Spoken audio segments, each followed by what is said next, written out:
You've had a lot of longevity. You've done a lot. The godfather of West Coast hip hop. Yes, ma'am. Do you feel like you get the respect you deserve? I get the respect I deserve from everybody except for the people who I did the most for. So the answer is no. That's is yes and no.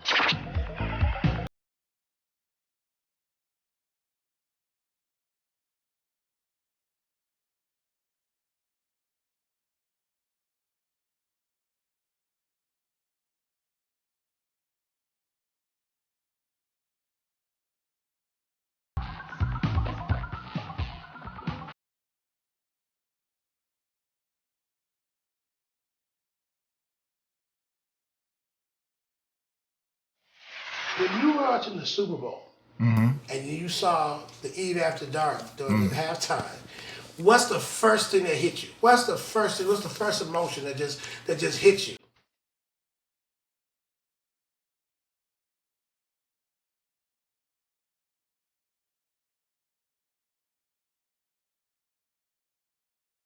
I was at the Super Bowl, man. I was at the Super Bowl, and I got separated from my crew. And I was in a semi-private room with some other folks that really didn't know who I was. One guy kind of knew who I was, and I'm sitting there. I just got through eating some potato chips, man. And I looked up, and I saw Eve After Dark on the Super. Oh, this the mother. Oh my God, that's Eve After Dark. I pick up the phone. I call Marsha. I'm like, are you watching the Super Bowl? I call my mama. I said, are you watching the Super Bowl? I said, they just did the Eve After Dark. I was hyped. I jumped up. I was like, you go, Dre, represent. And then I text Lonzo. I don't know if you saw, I text Lonzo to say they representing. Oh, man, I tripped. I said, wow, what a plug. Amazing. Amazing. I mean, amazing, okay? I said, a plug without your name. Damn. I mean, you just can't get, this is worldwide, man. I said, man, are you kidding me? This is 100 million people or 1 billion people, whatever the number is, saw that. You know, that's huge. I watched it for the halftime show, and it was absolutely amazing. Dre did that. He did that. I just felt pride for him. I felt good for him because of all that he's gone through. I almost lost my mind because it wasn't, I knew that the whole world was watching, but I knew the whole world probably didn't get the scope of what I was looking at. And from that standpoint, it felt personal almost. Every time somebody go to talking about the Super Bowl, I say, hey, did you see that little sign that said Eve After Dark? Yeah, and then I give them a little lightweight little history lesson on that. I was there. I was pointing to folks, I said, you guys do not know what Eve After Dark is. And people were looking at me, I said, that was the hottest club right there on Avalon, and that's where I first saw, like I said, Easy, all those guys. When I saw that, I just about cried. Yeah, I said, oh, look, don't make me cry. I didn't even know what to say. I started to call Alonzo, and but I was just sitting because I was just watching I was at home watching the game with my wife, and I was just in so much amazed. And wow, look at that! Look at that! He gave Eve After Dark some props. What's the first emotion that just hit you? You see it right now. The pride of the city. Dre was there. Dre DJ'd most of those pop locking battles. He called me King Pop. He said, what's up, King Pop? You know, Dr. Dre, Yella. Well, just me DJing, I remember, and I told Dre this too, I said, we was like stars, more stars than being in the groups. You know, it was this crowd, we had a steady place every Friday and Saturday at the Eve, and it was like just being a star. These are my brothers. We grew up in this thing just being ourselves. Shout out to Alonzo for creating that, man.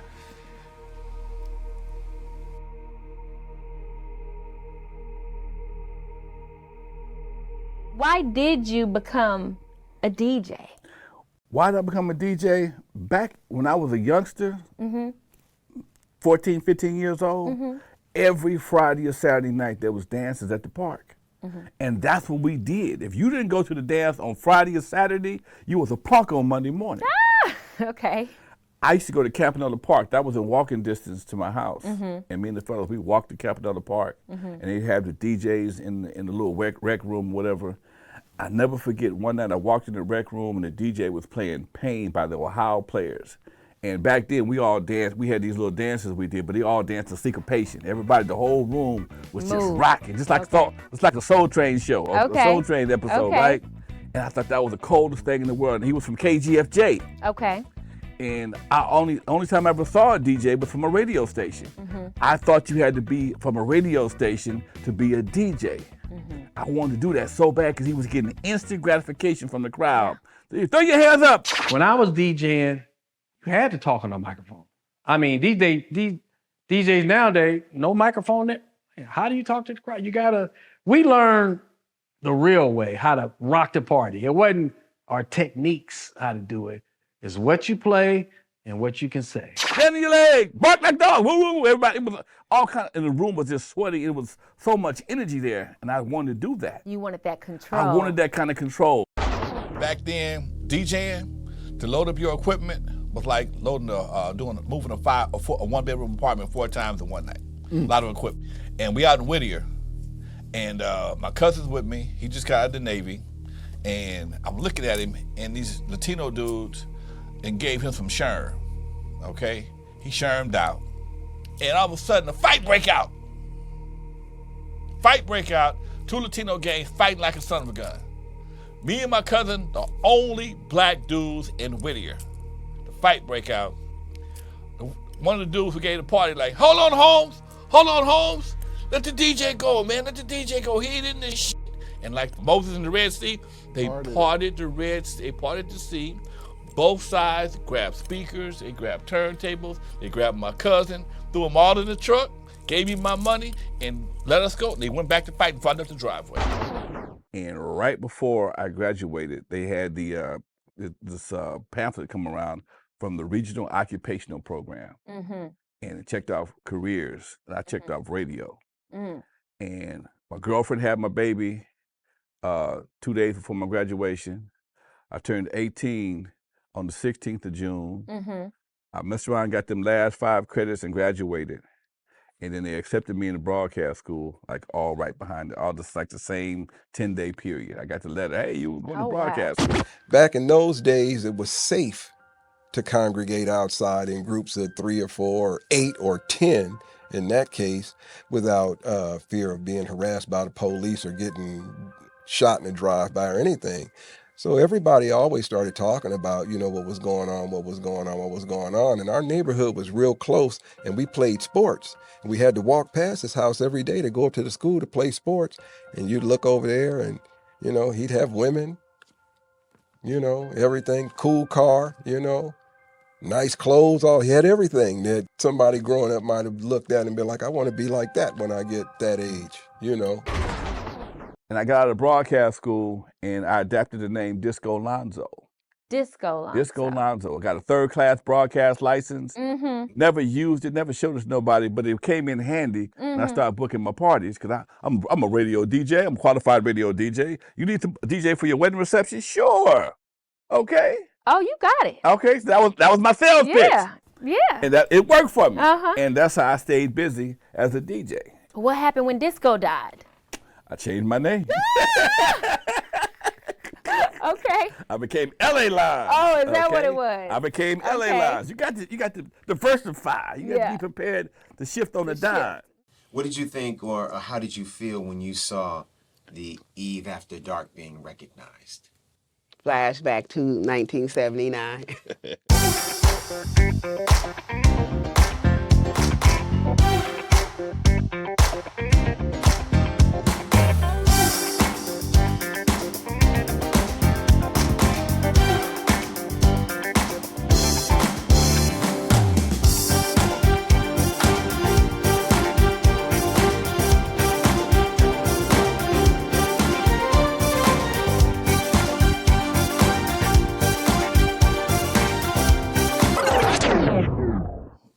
The club started, man, with my dad wanting to kill me for thinking I was selling dope. Well, I mean, when you have 18, 19-year-olds, you know, making $2,000, $3,000 a night, you know, doing a party, and then as we got bigger, $4,000 or $5,000. That's a lot of money for somebody our age. And he gave me a chance to explain. I told him what I was doing at Alpine Village. Alpine Village was a restaurant, wasn't German it? restaurant. It was a German restaurant. They had a really big dance floor. A big dance floor. They do Oktoberfest there, right across Boulevard, right by the freeway. Anyway, he said, man, let's go talk to my friend. And he set up a meet with me and Jeffrey Harris, a guy who lived in my neighborhood. I've been knowing all my life as a kid.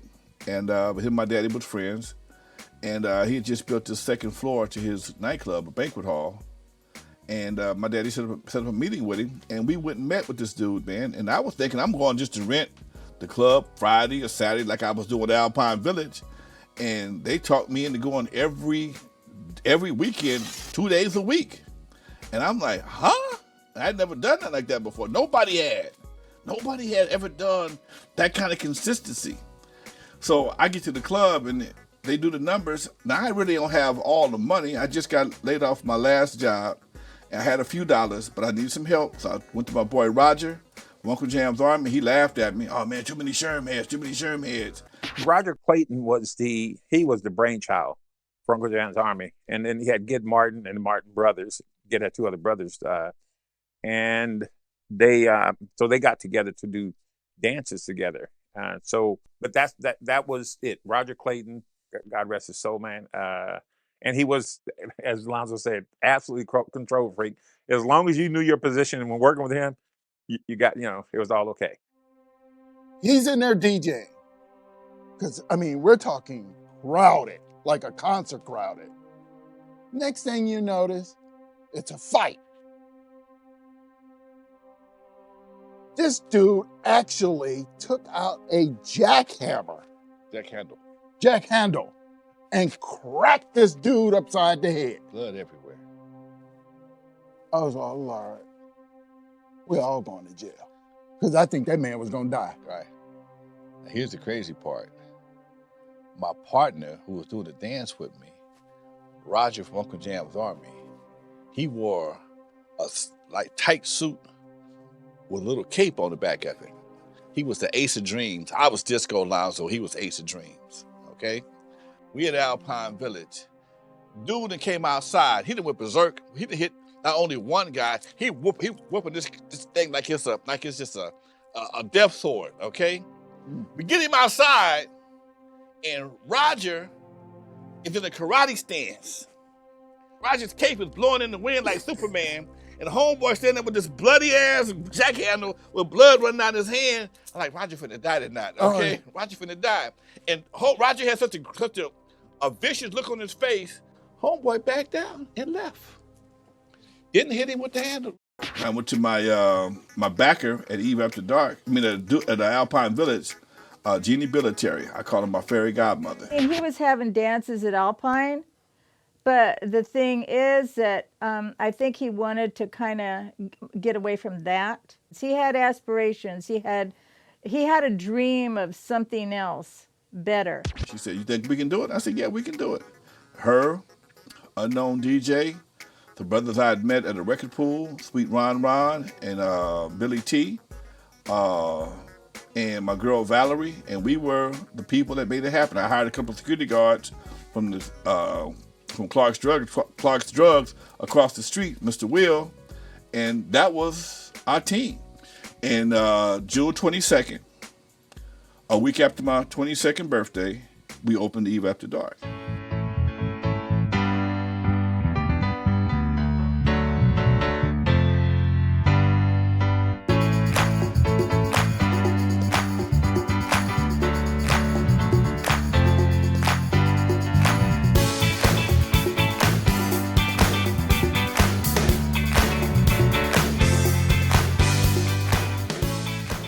The line was wrapped around the building. I mean, seriously, because you got to understand the way Eve is. It went through. It went from going upstairs to around to the gas station. people were in line to get in this. I mean, I think you had gave me the bar to run the bar back up in some time, but it was overpacked. It was nice. It was just really nice. You knew that you was about to get your party on, okay? That's what you came for. The atmosphere was great. It was addicting. Very first night I knew, I said, I'm coming back. I'm coming back to this. We had fans running everything. Right. I mean, Alonzo said, keep them hot, baby. Keep them hot. I mean, we're talking the walls would sweat. Remember? Yeah. I mean, because, man, I'm telling you, it was packed. Alonzo was like a magic man, and what he did was when the fire marshal came in, he went over, chatted with him for a moment, shook his hand, the fire marshal left, and we never saw him again.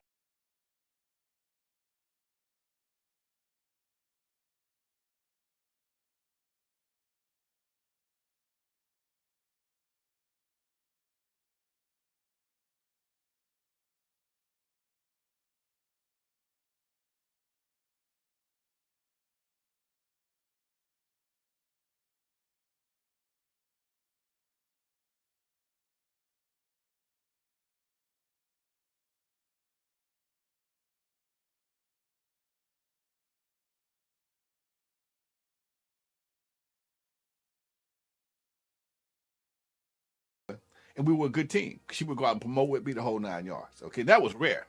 She would go out and heck, she'd give me the keys to the vet. And I'm pulling up in a Corvette.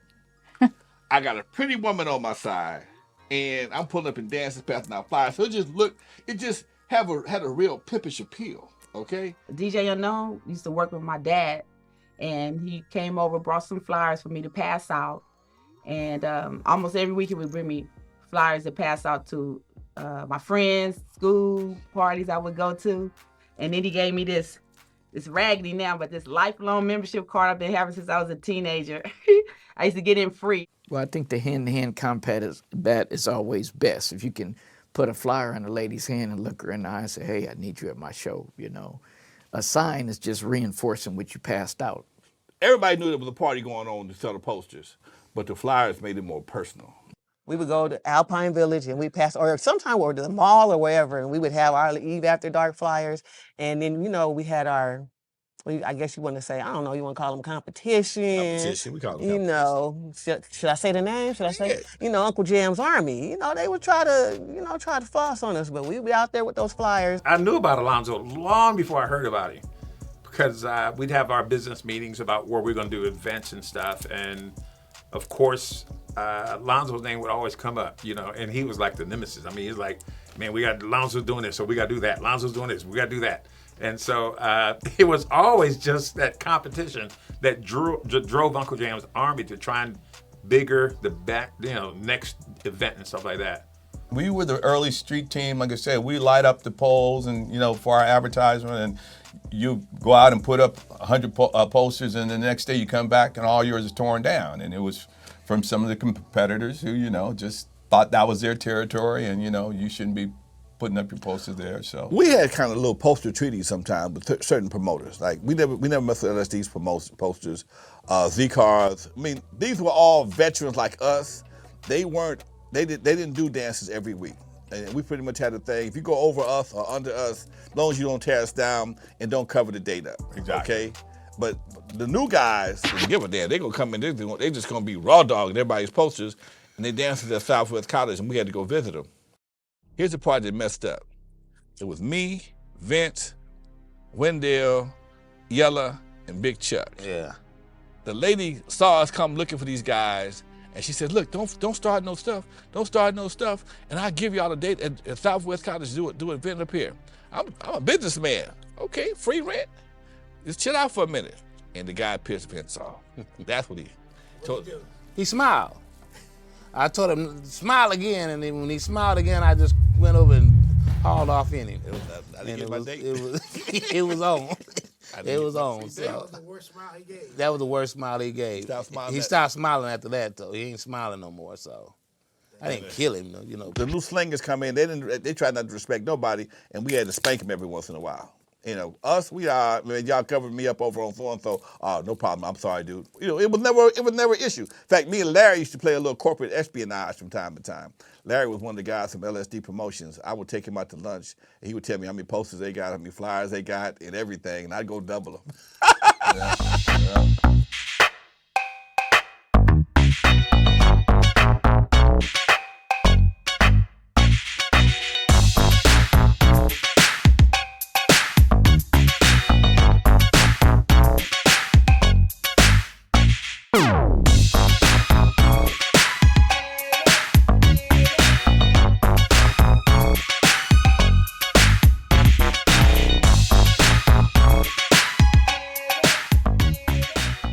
He always had like groups of people, you know, guys that could sing. You always had some kind of surprise entertainment, okay? Right, or if it wasn't a surprise entertainment, it was a surprise entertainment act where you're going to be the freak of the week.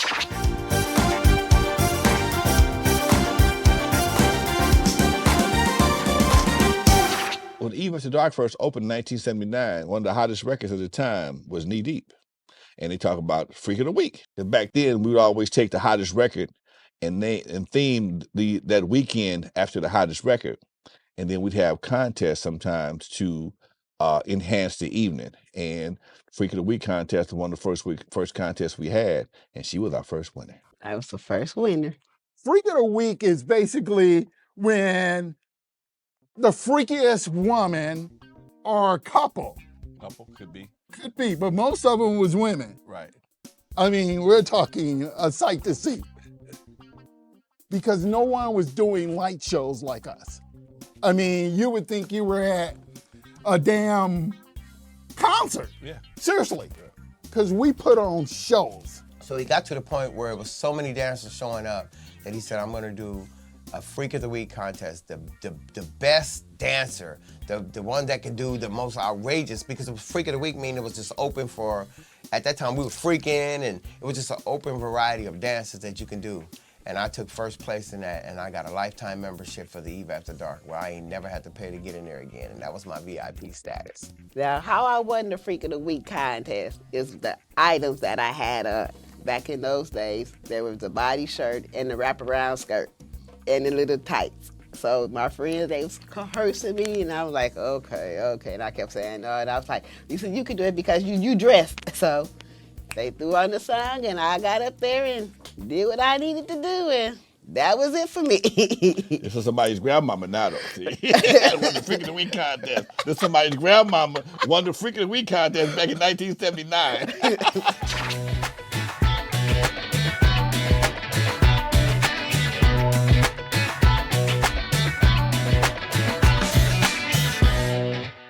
The dance movement back in the day, man, that was a big factor of Eve After Dark entertainment because people came to see the dancers.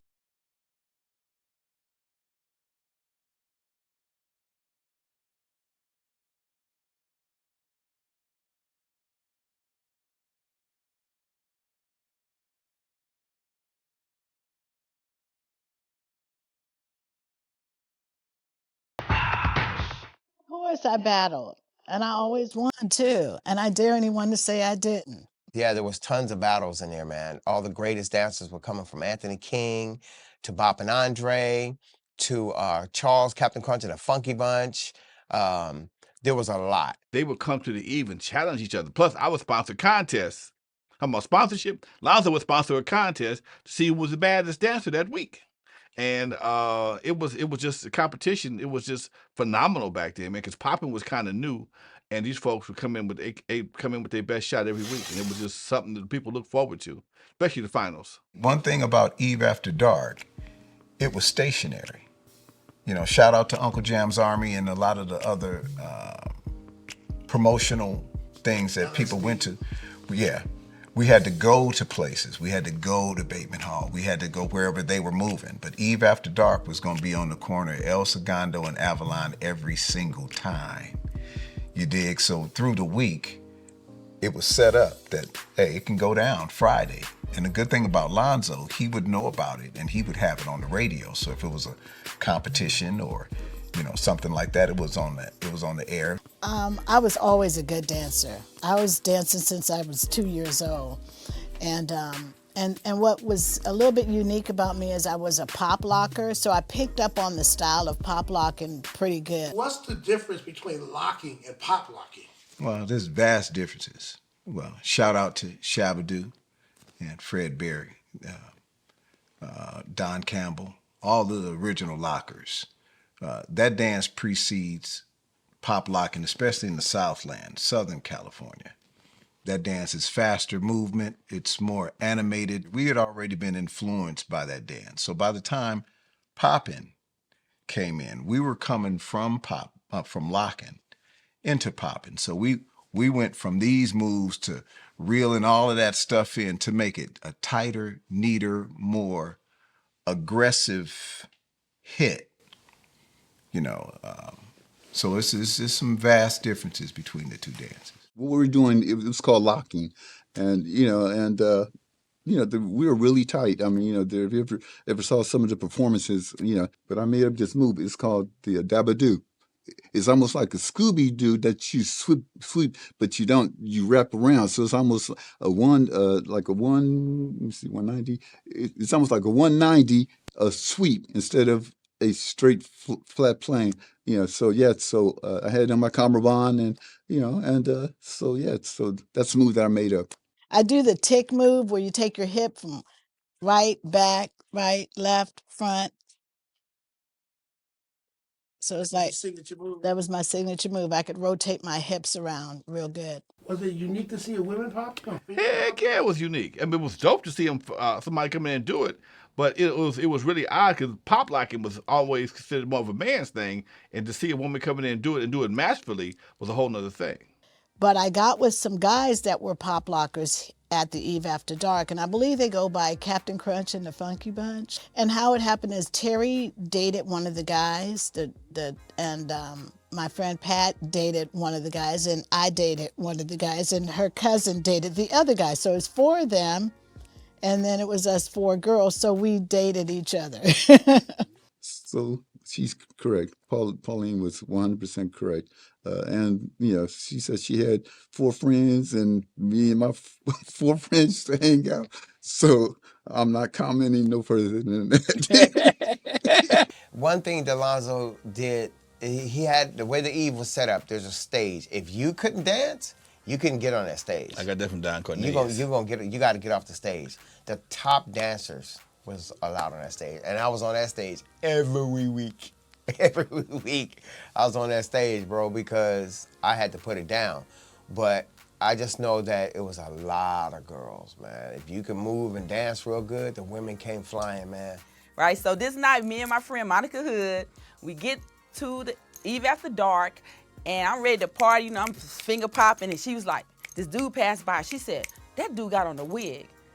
I was like, who? She said, that guy right there got on a wig. I said, girl, dudes don't wear wigs. And she's like, that he got on a wig. I said, girl, he ain't got on no wig. And stop for 1 second there. We in the bathroom. Homeboy in the bathroom, he combing his hair. I'm like, damn, homeboy hair is fly.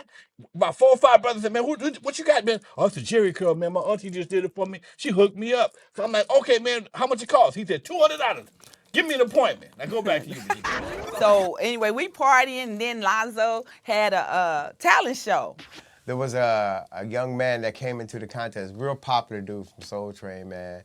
And he was getting down. He dancing. Oh, he was getting down, had all the girls screaming because he had this long hair.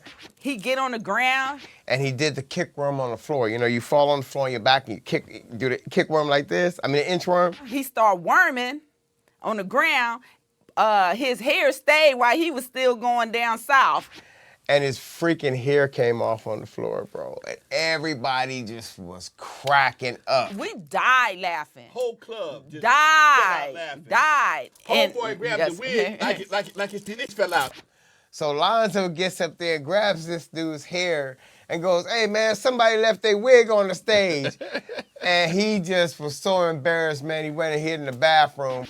And then the funny part is my aunt and my uncle and my father all had a shop in Compton on Atlantic. My father sent me across the street to go get my auntie something in her beauty shop. Who's sitting in her chair? The dude who hair fell off. My aunt was sewing the tracks back into his hair. And that's when Jerry curls at first came out too.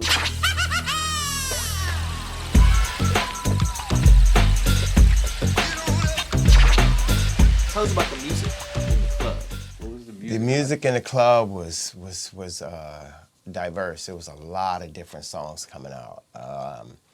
You had the fast beats. I remember we'd come in and they were playing the R&B, and then they'll jump right into the fast stuff. You know, planet music was what we called it back then in the day. Planet rock, I mean, once you heard rock, planet rock, it was time to go. And then they would go to the ballads, and then they'll come right back up and pump it up. Eve would go all night to 4 in the morning, bro. During that time, you gotta shout out my brother and my friend, Roger Troutman. More bounce to the ounce was that thing. And then when Cameo came along, shout out to my brother, Larry Blackman, who lives right here in Vegas. And of course, the legendary Prince, who I worked with. I did Jack the Rapper with him in 1991. I had the pleasure of working with that man.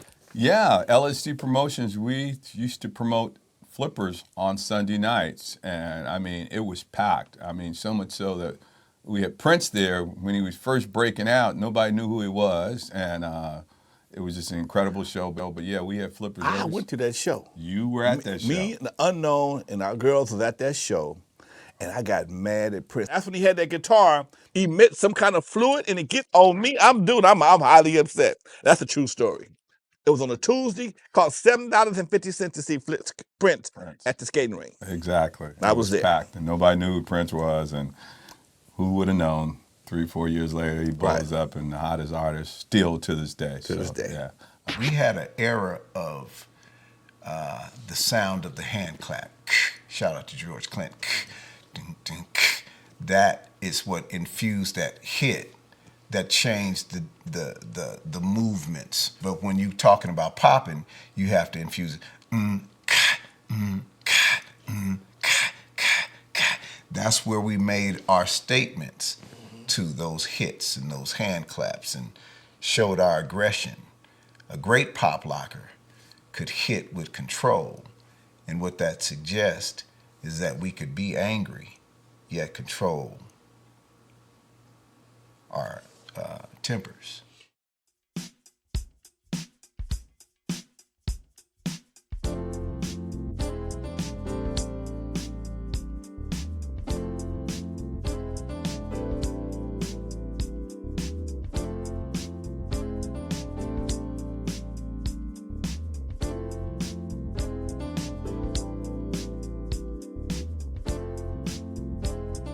Eve After Dark was our competitive ground. It was our stomping ground. It was our ego ground. It was our workout ground, just like comics, you know, when they go to the Laugh Factory. Some of them are going there to work out their new routines and things like that. But we were using the Eve After Dark for all in one. You know, the finest girls in the city, from Gardena, from Compton, from L.A., from everywhere, they would come to the Eve After Dark, and they wanted to see us dance, you know. And we're teenagers, you know. Guys want to represent their groups. Guys that's really trying to get their names known. They want to get in there and they want to battle the best. You know, some are, you know, just want to watch. You know, so Eve After Dark was popping Friday and Saturday night, all weekends. Yeah. The master. I don't give a damn if you're a teenager right now. If you don't know about Eve After Dark from your mom and daddy, you know, that was the hottest club on Avalon, man. You know, when he started comedy there, that's when we started having a good time there. Because I was never a dancer. You know, my mom wouldn't let me come out of Inglewood because she didn't like black folks, you know what I'm saying? Mom didn't love black folks. She always put us around white folks, you know, where you know you're going to get protected at. Brad Sanders. Yeah. Marshall Warfield. Yeah. Honest John. The old man that died from Friday. Oh, yeah. John Witherspoon. They'd all come to the club. They come to the club and do the sets in the back room because I ain't had no money. There nobody to know them, so they was trying to get their groove on. Then they started moving up, and I started working with cats like Keith. And how I met Alonzo was through my late husband, who was Robin Harris. And so Alonzo would have him come in, maybe do a set in Jeff D's, and then go upstairs and do a set in Eves After Dark, and then Robin would leave. You started comedy first with Robin Harris. I started doing comedy on the East Side for anybody. Wow. Okay. Robin was my main guy. Me and my partner Ralph Hope was doing bingos on Sunday called the Sunday Funnies. Robin was our host. Oh, I brought man. Robin to Eve After Dark on Saturdays. Robin would come to me before he would go to Miss Wiz. Yeah, Mr. Wiz was hot. I wasn't around then, but you know, yeah. All these little, bunch of little small spots. Hole in the walls. Hole in the walls that was trying to do comedy because comedy hadn't taken off yet. And then Michael came in about a year or so later with the Comedy Act Theater every Thursday. And his spot just locked it up. Robin would do 20 sets in a night if he could. So that I can tell you. Robin would do the Steakhouse on Manchester and Western. He'd do my club. He was around. Okay. He would come in and do little rounds. He'd go to Fire Torch. Not Fire Torches, Geraldine's. He'd go to Geraldine's. He'd go to right around the corner. That was Fire Torches. That was the first name, boy. Inglewood Fire Torches was the first name. It was all little chitlins. That's how we do it now. 25, yeah. $20 Yeah, that's how we used to do it. Yeah. So we would be, maybe we were hanging out this particular Friday or Saturday night, and he'd do a set at the Trojan Bowl, which was down on Vermont. And he said, I've got to run down to Jeffy's and do a set. I told Alonzo I'd come down. And then we'd get in the car and we'd go to Jeffy's.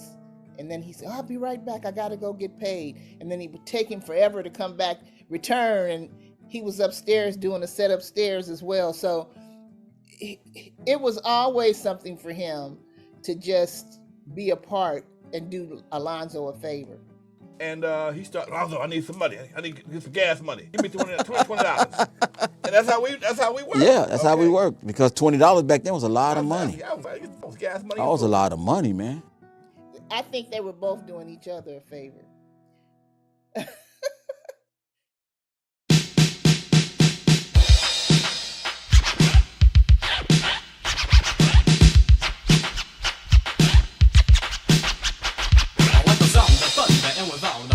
Spinning on the wheels is the yellow skin winner. So keep your body moving, stay right on time. Cause like Yella, the music's on your mind.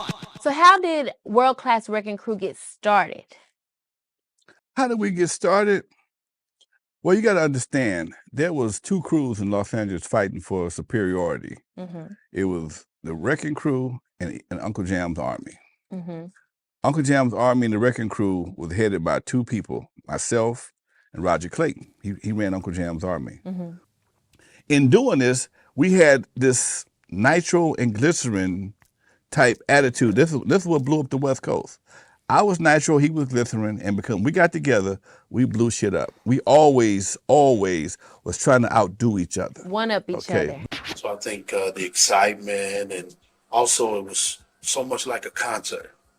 Because being at the sports arena, we were playing through 64 speakers. So it was big, for people to be there, they felt like they were at a big event, which they were at a big event. Unlike the Eve After Dark, that was a little club. But sports arena, you talking about the same place where the Lakers played basketball, where the Clippers played basketball. So I got Eve After Dark finally up and cracking. Mm-hmm. He started doing big dances. Okay.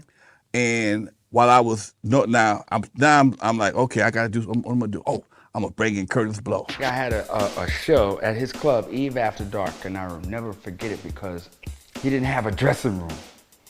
So I got kind of angry. I was like, well, we need to change somewhere, right? And so he said, well, let me give you my office. You guys come around. So he lives in his office, and that's when we became friends. Kurtis Blow, oh my God. I love Kurtis Blow. I love Kurtis Blow. I was like enamored, I think, I was sitting there he was like right here and I was sitting right next to him and I just you know how you just start stuttering and nothing comes out right? I was literally speechless, seriously. I was trying to be professional. I was trying to contain my composure. However, Alonzo was doing all the talking. I just sat there like, okay. Who else? Kurtis Blow. Kurtis Blow. We almost had a riot and a fight up there when he had Kurtis Blow there, because at that time Kurtis Blow had done an album cover, and I guess the way they shot the album cover, like he was on stage in an up position. Kurtis Blow looked like he was tall as me. They got everybody's money and what have you, and we snuck Kurtis Blow in through the back door, through the alley upstairs. So when Kurtis Blow popped out and everybody said, there's Kurtis Blow, about half of the building, when they saw him, they didn't believe that was Kurtis Blow. They wanted their money back. We pretty much had to stand up a front in there. That was our first fight event up in there because the people didn't believe it was Kurtis Blow.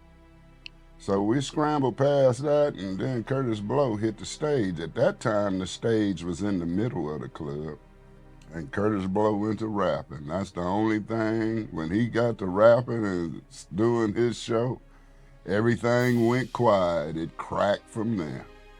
So it brought in Kurtis Blow to Eve After Dark. And then while I'm talking to Kurtis Blow, Russell offers me his brother's new group, Run DMC. I don't really know them too well, but if we playing their records, bring them on over here. Yeah. So we brought Run DMC.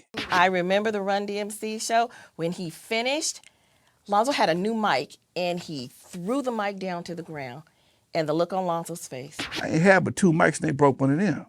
So I'm pissed. Yeah.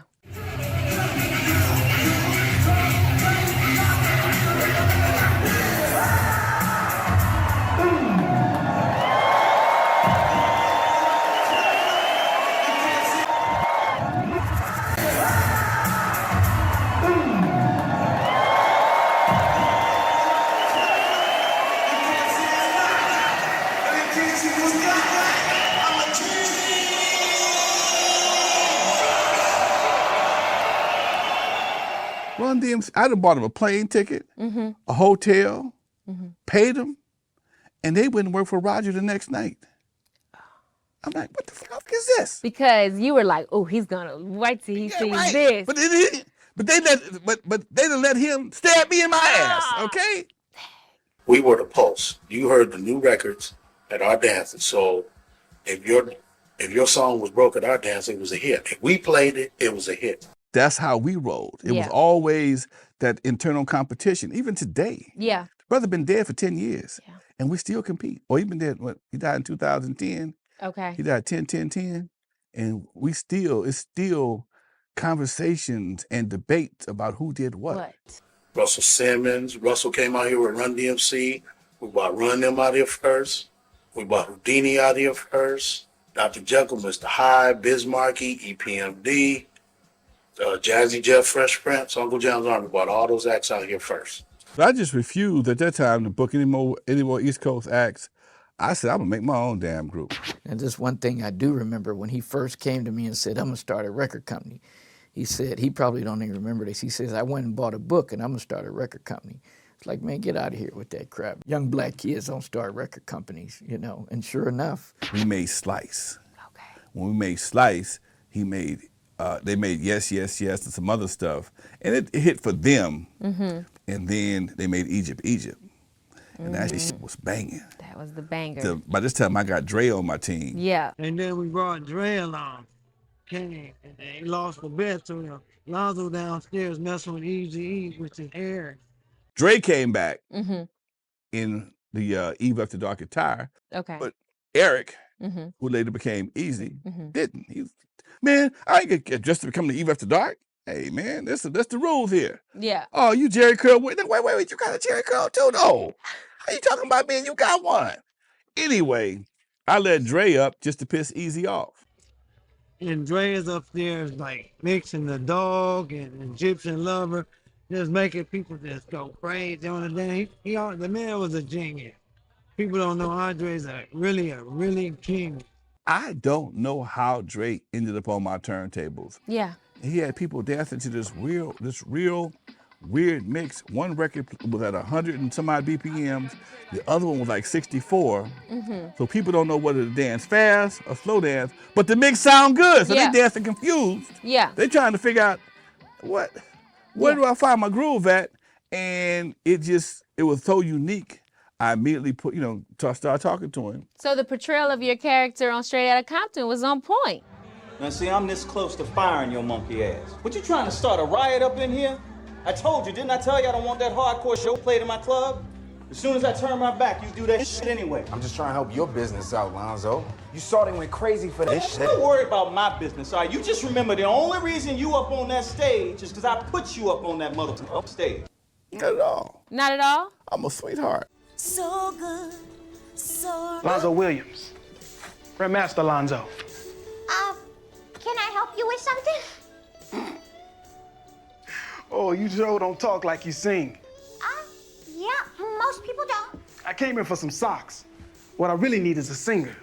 I'm here to sing, so if you want me to sing, cool. But if not, screw it and screw you. Oh, the mouse just told me to screw myself. Ease up, man. Hey, let's give her a chance. Here go the words right here. It's called Before You Turn Out the Lights. Dre, play the beat. Dr. Dre joined the crew. We did, my goal was to do a record for everybody. We did Flash for Yella. It was the golden age. That song, even though the song didn't do anything or nothing like that, but it was the egg that cracked, and then everything came after it. And it was me and Clientele, that's all it was. Me and Clientele, I used to talk about it. I said, Clientele, you had the rap holding the speaker, in the studio. And I'm just like, because it was a little bitty home, kind of like a home studio, but that was the first time we did any record. Then we did Surgery for Dr. Dre. Then when we did Juice, by that time we was on the radio with Greg Mack, and Greg Mack was doing a lot of stuff for high schools, and it just put us in everybody's school, and it put us back on the map again. We put everybody's school in there, and it just made us. So now, Egypt got Egypt. So shit, what I'm gonna do now?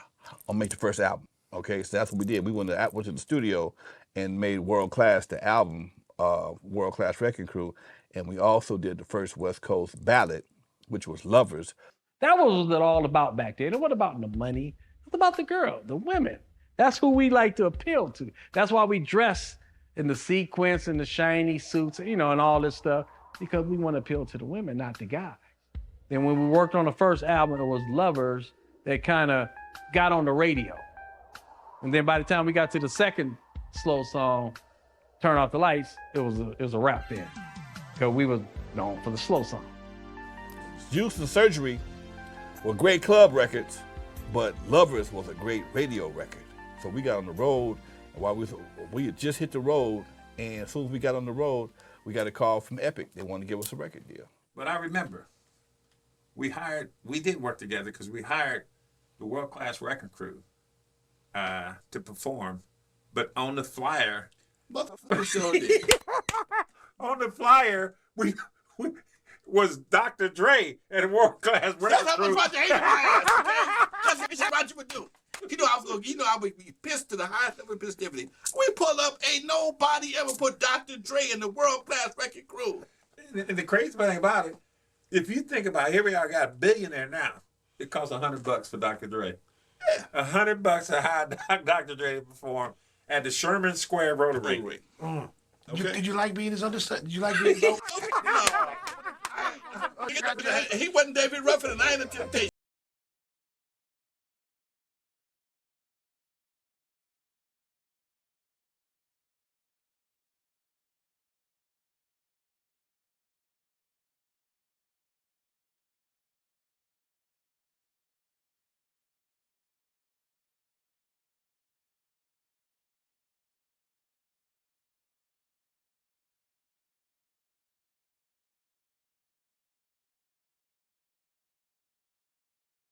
Open the Eve, the thug to non-thug ratio was 10% thug, 90% non-thug. By the time the 90s hit, it was 95% thug, 5% non-thug. It's like watching Boys in the Hood versus House Party. When you see House Party, you got 3 thugs the whole movie. Everybody else is cool. when you see boys in the hood, everybody's a gangbanger. You got 2 cats ain't gangbanging. One of them get killed. I think the crack era, we can call it that, the mid '80s. And mind you, what I'm thankful for is I'm no longer in the Southland. I'm living in Anchorage, Alaska at the time, and I'm still a young man. And so fortunately, I'm not on the turf while I'm growing into my maturities. But I think there was a shift in the movement of music as well as dance. You know, crack changed everything in the hood. Crack changed everything. If ever black folks are owed reparations, it's for the crack era. I understand we owe money for the slave trade. I understand that. But crack, we have all the evidence in the world and the proof that crack was deliberately dropped into our hood to set us back. And we was on our way up. Because in the 80s, everybody was black power. You know, the public enemy was the shit. And next thing I know, everybody was smoked out like, okay. Did you lose many friends during that time? To drugs and violence. Yes. I'm from Compton, California. That seemed like a requirement. Wow. A lot of folks to drugs and crack and violence and stuff like that. 2 of them are dead. It was that thing that they could not shake, you know. And he said no matter what, no matter how many times they went to rehab. I had one brother, he went to rehab maybe 8 times. Wow. Could not shake it. Could not shake it. I mean, anytime you can go somewhere, you can buy a rock for $3. Come on. So no. So I lost 2 brothers to crack. You know, so when you think about owning clubs, what's the one thing that gives you the biggest headache? Police. Police. See, I didn't have, when I had Eve After Dark, it wasn't an alcohol club. Mm-hmm. My biggest problem came from the police. Was it because it was primarily African Americans there and they were just on us more? Well, you got to understand my situation. Okay. Okay. One, I had a club owner Mm-hmm. that didn't want no drugs or problems in his club. Right. So I hired an undercover security guard to patrol the bathrooms and make sure nobody would bring drugs in the club. Where I lived at was drug central. Yeah. Okay. So every Friday and Saturday, my security guard is literally arresting cats, holding them for the police. We call the cops. They cuff them up, take them in jail. Here's a PCP. Here's whatever they selling. Okay. For you, when did it stop? When was their last memory, last party? Can you remember it like that? It was kind of sad. We were there and the police came in. They said that somebody robbed someplace and he ran into the club, which wasn't true. So they emptied the club. We had everybody leave the club and they walked through the club, you know, taking video of us and everything all around. And it was just sad because they ruined his whole night. It was a big night. We had a line that wrapped around the club almost twice. So we didn't know who was in, who paid, who didn't pay. And I had to do it all by memory. All by memory. So people would walk up and I'm like, okay, she was in, he wasn't, you know, and then that's how we had to do it. And then they just started harassing him. It was just a lot of harassment. It was unnecessary. Me and the cop got into it. Mm-hmm. And he knew where I lived because I lived in a dope-infested neighborhood. Right. But I was the only one who wasn't selling dope. Okay. But because he was white, I was black. Mm-hmm. And I always wore suits to work. He had in his mind I was a kingpin. Right. I just didn't get caught. Mm-hmm. He didn't like me.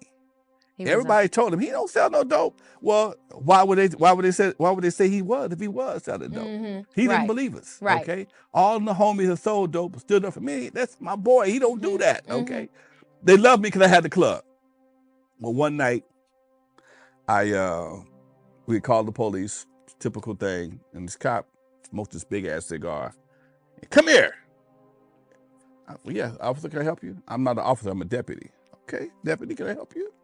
He says, yeah, I'm getting tired of coming up here every night. I say, well, man, we just trying to keep the streets drug free, keep the club drug free. Right. You're actually becoming a nuisance. Mm.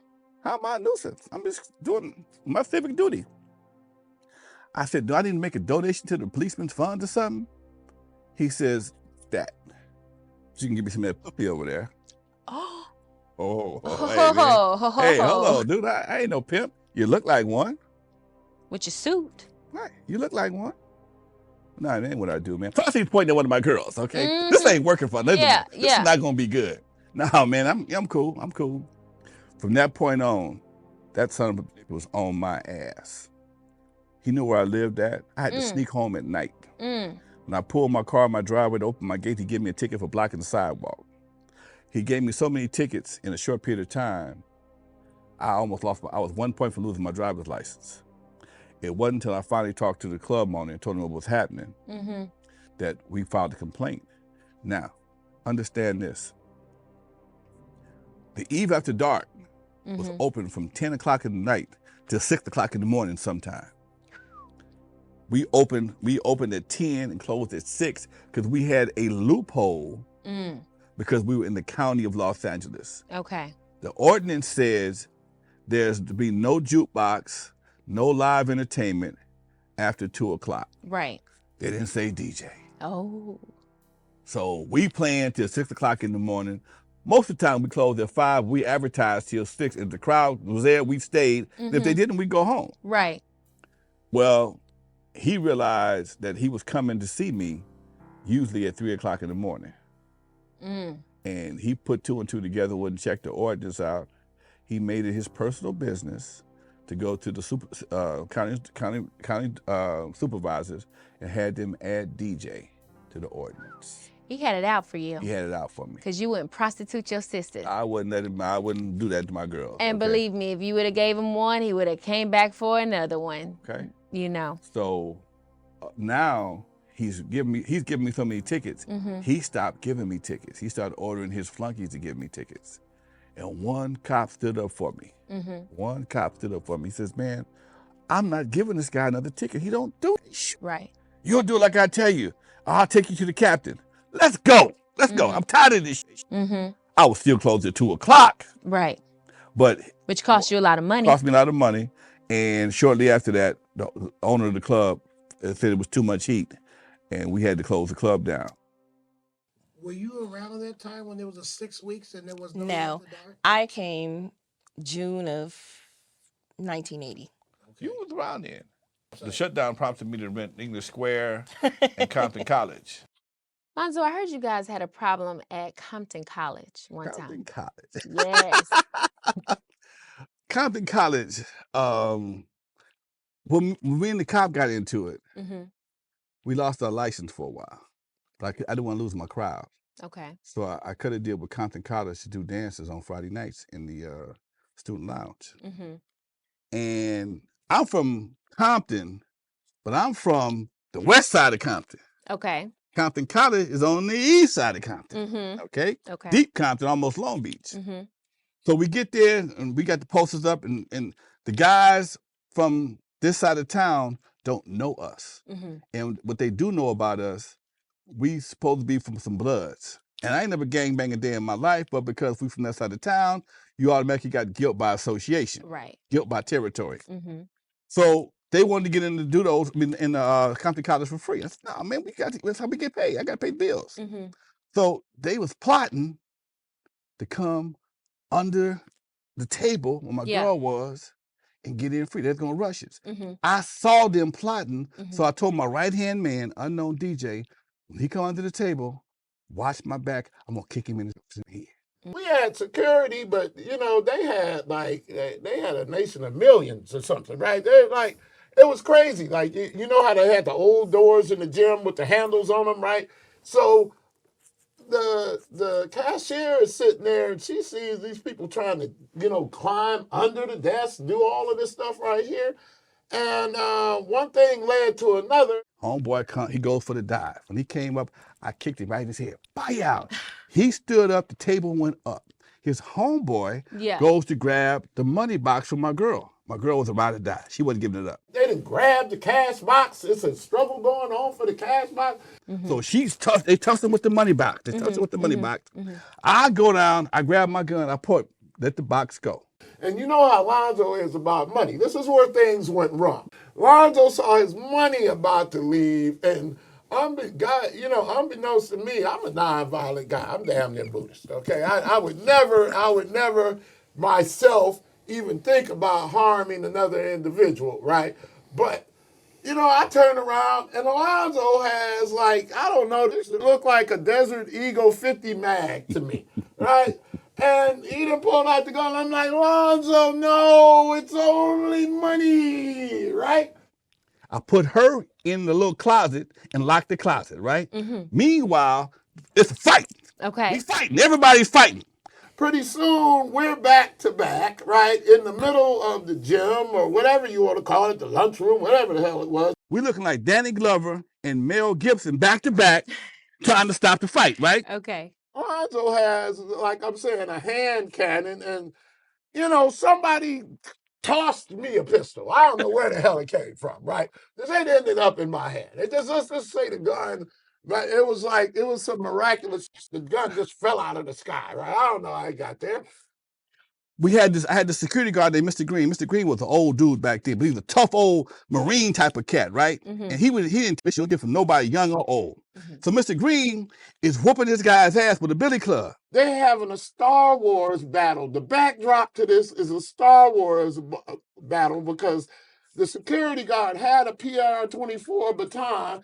He was whooping on this dude with it, and then it flew out of his hand somehow and flew into the hand. It was some Star Wars, like the gangbanger used the force and just drew the PR-24 to him, grabbed it, started beating on the security guard. The security guard grabbed the broom handle, and they out in the middle like Darth Vader and Luke Skywalker. Click, click, click, click, click, click. Crack, crack, crack. So I'm trying to stop the fight. Me and Unknown back to back. So I cocked my gun.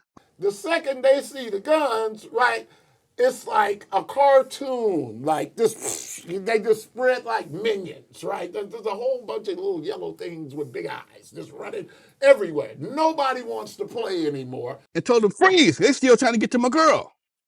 So Mr. Green and the guy is fighting. And I'm like, somebody said, here come the police. Said, oh, they sure. So I go to slip the hammer off my gun. Yes. Wham! Right? I'm like, what the hell? Oh, somebody else's. Someone's shooting in here. We're in the middle. Everybody in the whole place turned into carpet.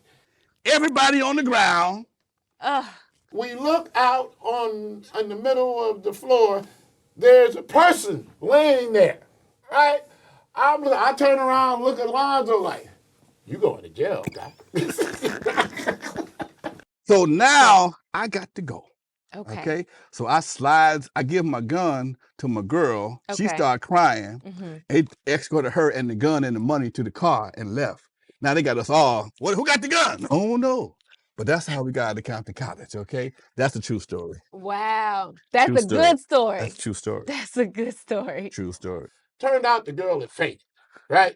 Best thing ever happened. That's the best, because we just knew she was dead, right? I just knew she was dead. And in all honesty, I was going to roll over on him. No disrespect to Kashi, I was going to tell them everything they needed to know about Alonzo Eric Williams Jr.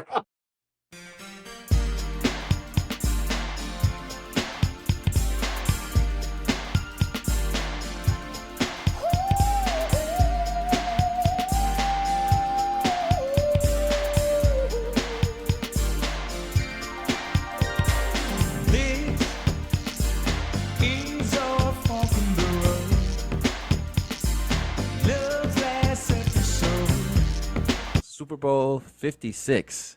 What were your thoughts and reactions when you saw Eve After Dark and Compton being recognized, or maybe you knew earlier? I don't know. What are your thoughts around reactions? Well, first to this? I didn't know earlier, so I happened to be kind of sitting there watching. I kept looking like, what are they doing? What?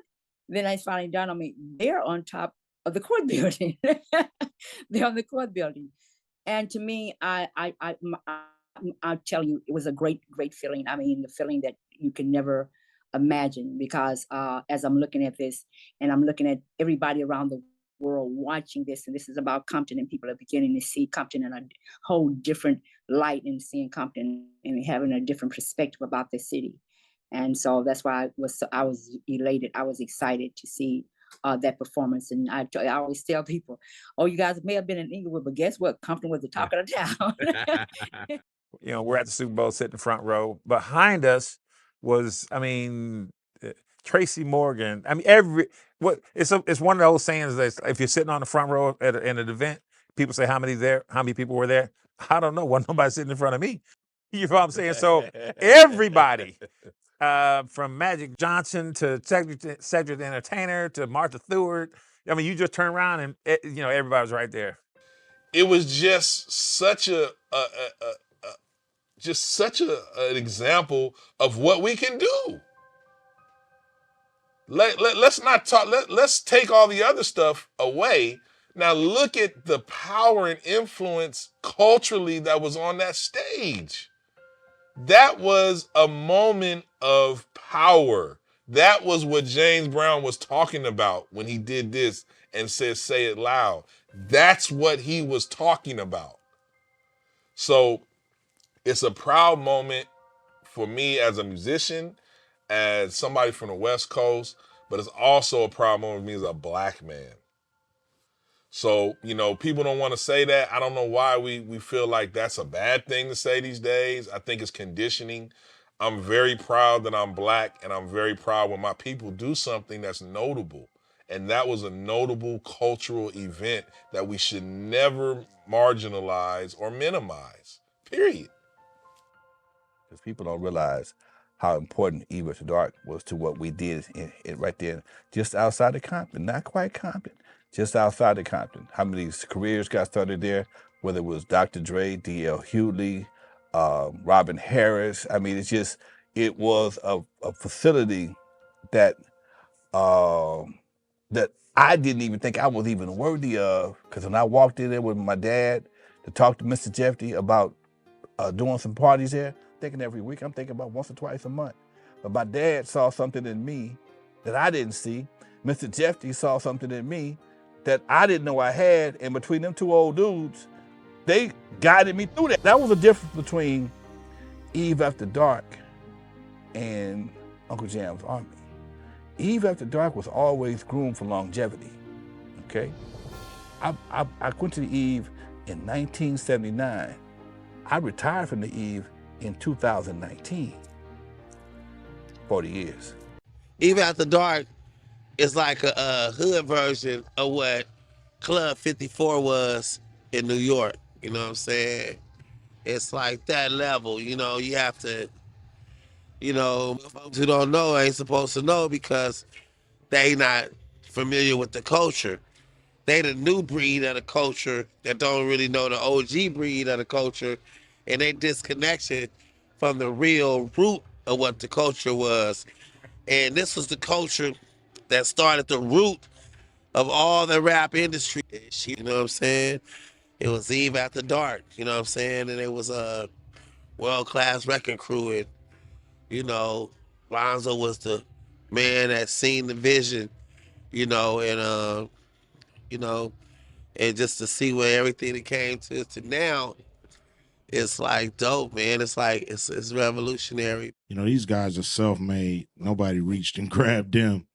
But with me, I was, somewhat, taken under the wing of the world-class wrecking crew, Alonzo, Williams, who's, who don't get enough credit, Grandmaster Lines of the world-class wrecking crew don't get enough credit for what he did to spark this too.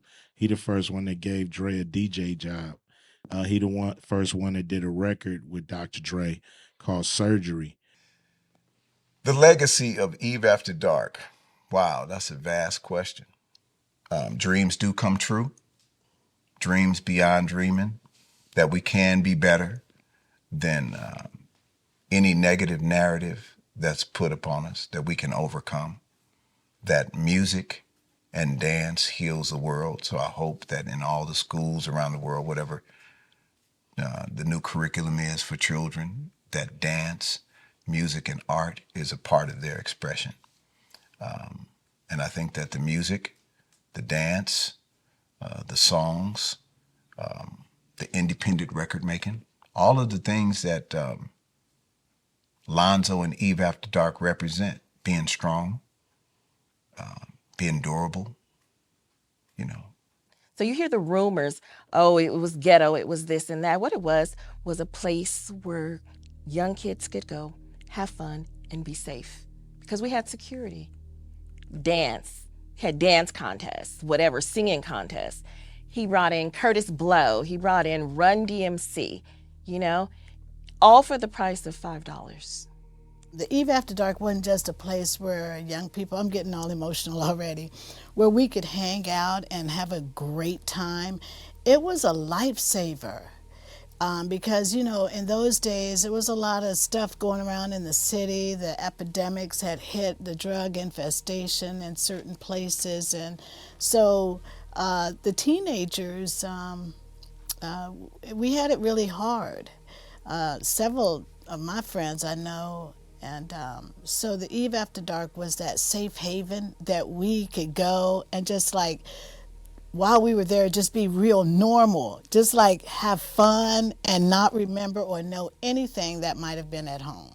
A lot of positive people came out of our neighborhood because of Eve After Dark, because our parents trusted us to go to his establishment and have fun. And they knew he was going to watch out for us, because if not, he had to answer to them. They knew this was unique. They knew they didn't have, it wasn't a choice to go 20 places. So the place that they went to, they gave some honor to. They came in, they dressed up, they looked nice, nobody baggy pants all the way down. Everybody had their pants up. They were respectful with one another, and that was the kind of environment it was. So it changed from a club into a social event for the community in that time period. And it just brings back a lot of memories that are so good, because we didn't have a place to go. And that brought Compton, that was the epicenter, bringing Compton together and bringing us all together as a people. But I just want to say the Eve After Dark was a beautiful thing. It was somewhere you can go to express yourself. And pop locking and breaking that's what we were doing. When you 16, 17, 18 years old and you living in the hood, you ain't got too many opportunities to go no place. Sometimes you have a school or a park might have a record hop every 3 or 4 months, Roy Campanella Park for this particular area and stuff.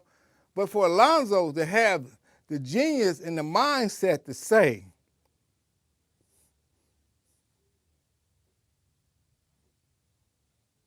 that I'm gonna make it better.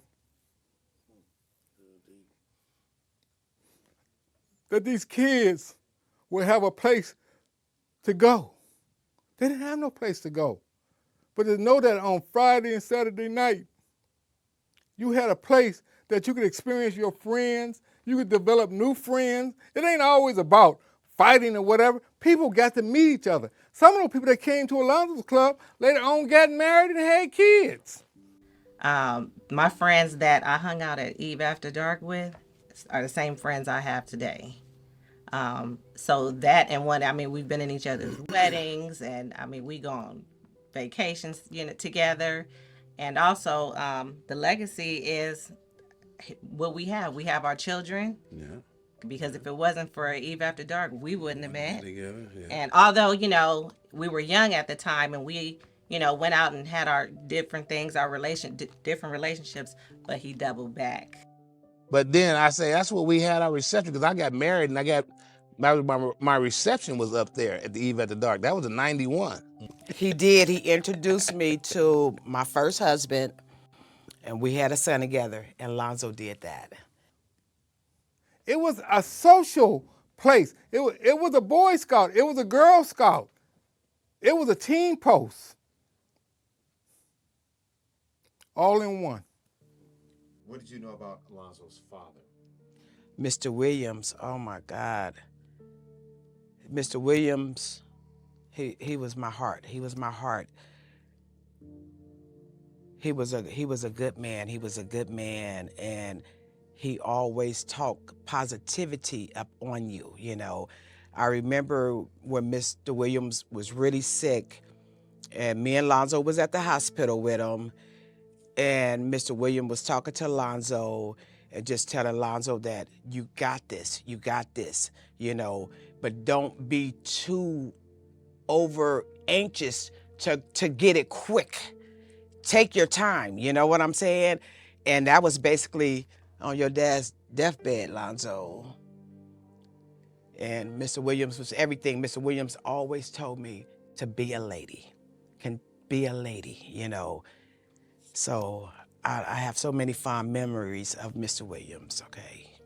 What do you think that your father would say if he were alive now and he could have seen the Super Bowl show?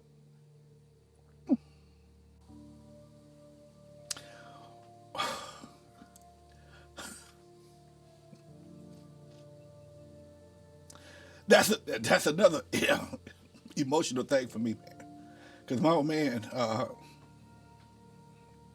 he was always proud of me, man. He was always proud of me. In fact, I didn't realize it until after I did it. My old man, he was always motivating me. My nickname was Champ as a kid. My daddy never called me by my name. Never called me by my name. He would say, Champ, you did it. Okay? And here I go again, that bullshit. He would be proud, man. He would be proud. He knew everybody. He knew Dre. He knew all them cats. You know, he knew all of them. My old man, they would come by the studio, come by the club. He'd hang out with us sometimes. I bought my house over here. He'd come by here and hang out with us sometimes and just shoot shit, see what we doing. He always made sure that we was doing the right thing. You know, him and Jeff, they both. In fact, I bought this belt. I got a championship belt. I was with a buddy of mine. He was a wrestler. He has a wrestling thing, Compton Mania. And the guys are bringing in some belts. And for some reason, I wanted one of these championship belts. I didn't know why. And I ordered one. It cost me $300 some odd to get this championship belt made. And it wasn't until the belt got here I realized why I bought the belt. Because my daddy always called me Champ. That was my name, Champ. Okay? He never called me by my name. If he called me Alonzo Williams, I'm in trouble like some bitch. It's about to go down, okay? But my old man, my name was Champ, and my sister's name was Lucy, and her real name is Cynthia, but he always called her Lucy, okay? And, you know, he would say, Champ, you won. You know, Alonzo told us a story.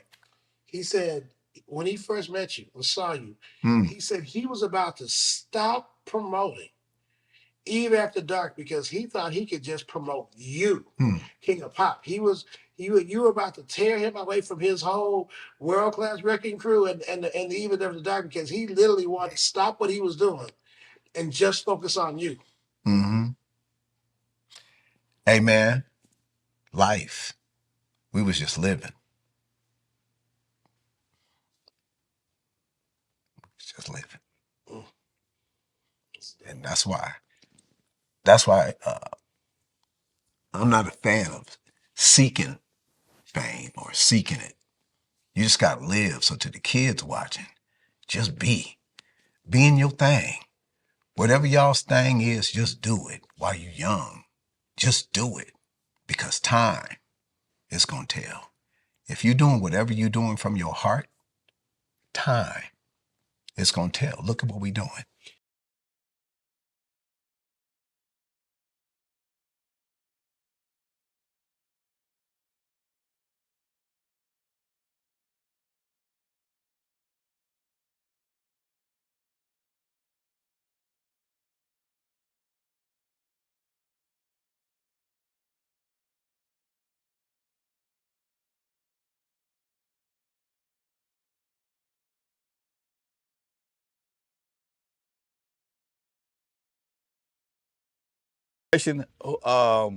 Who won? Who I think won?